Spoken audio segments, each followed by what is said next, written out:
Alright, so this is the video for the assembly level shiftout command. So essentially, as the name suggests, we are tasked with writing our own assembly level shiftout command that does the same or provides the same functionality to that of the Arduino IDE basic high level shiftout command.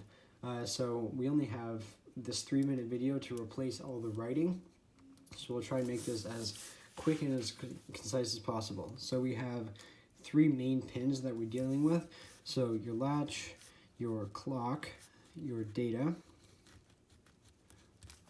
and with those 3, the process for shifting out goes as follows.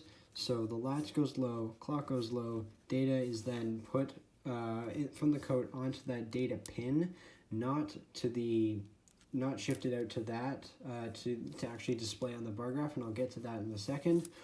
So once that data is put onto the pin,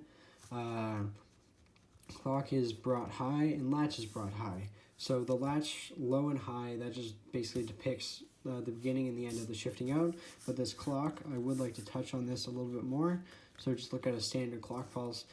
On the rising edge of that clock pulse, so kind of the shaded areas, that's when the data is actually shifted out. So that's why it gets shifted to the pin, and then it waits for that rising edge of a clock pulse, and then that's when it actually ends up going onto and displaying on the bar graph.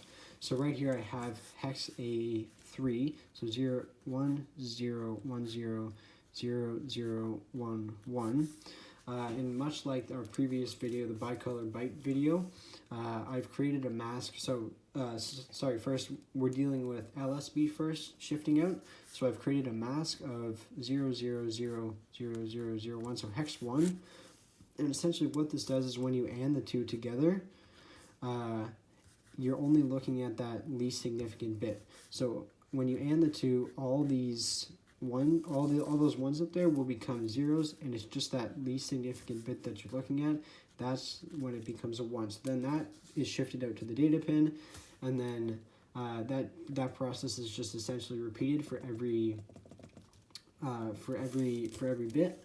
So for example, if I wanted to change that A3 into an AA, there we go. For example, I've looked at each individual bit, and then that has been ANDed with the mask, and then once that mask is all the way shifted through, the clock is pulled back high to shift and display all of the values on there, and then the latch is pulled high just to kind of finally symbolize the end of the shift out.